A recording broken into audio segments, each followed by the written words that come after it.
সিলেট টেস্টের মহা গুরুত্বপূর্ণ সেশন আগামীকাল সকালটা। বাংলাদেশ 25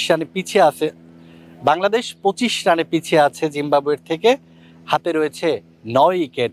মাহমুদুল হাসান জয়ও কিন্তু আউট হয়ে যেতে পারতেন, তবে ভাগ্যের সহায়তায় তিনি টিকে থেকেই দিন শেষ করেছেন মমিনুল হকের সঙ্গে।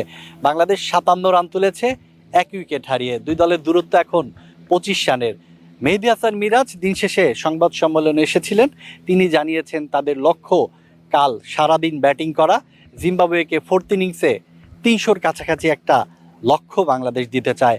দ্বিতীয় ইনিংসে ঘুরে দাঁড়ানোর অনুপ্রেরণা হিসেবে কাজ করছে ওয়েস্ট ইন্ডিজের মাটিতে 150 রানে গুটিয়ে গিয়ে সেই টেস্ট জয়।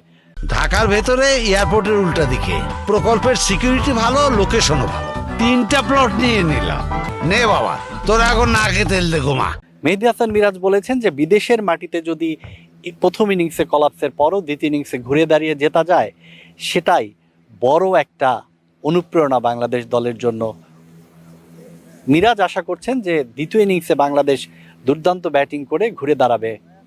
এখন দেখার অপেক্ষা আগামীকাল সিলেট টেস্টের 3য় দিনে বাংলাদেশের ব্যাটাররা সত্যিই ঘুরে দাঁড়াতে পারে কিনা।